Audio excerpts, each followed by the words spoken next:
ഹൗദുൽ കൗസറിന്റെ അടുത്ത് നാട്ടി ഓടിക്കപ്പെടുന്ന വിഭാഗങ്ങളിലെ 5ാമത്തെ വിഭാഗം, തെറ്റുകുറ്റങ്ങളെ നിസ്സാരമാക്കുന്നവർ.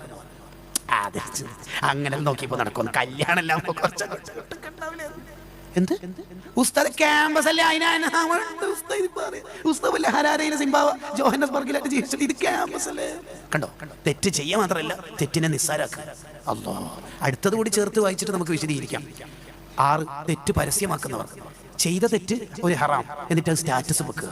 എന്ത് ധിക്കാരാണോ ചെയ്യണത്? അള്ളാഹിനോട് കളിക്കുന്നതിനൊരു പരിധി വേണം കേട്ടോ മക്കളെ.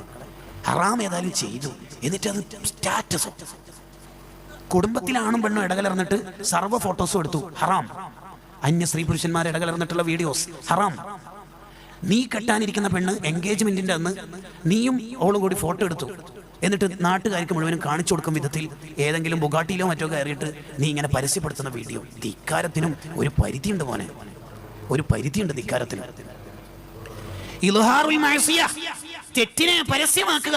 വഹുവ അബ്അദു അനിൽ മഗ്ഫിറ, ആ തെറ്റ് പുറത്തു കിട്ടാൻ കുറച്ച് ബുദ്ധിമുട്ടാണെന്ന് മുല്ല അലി അൽ ഖാരി റഹ്മത്തുള്ളാഹി എഴുതി വെക്കുന്നുണ്ട്. നീ തെറ്റ് ചെയ്യുകയും ചെയ്യാ, അതിനെ ന്യായീകരിക്കുകയും ചെയ്യാ. 1.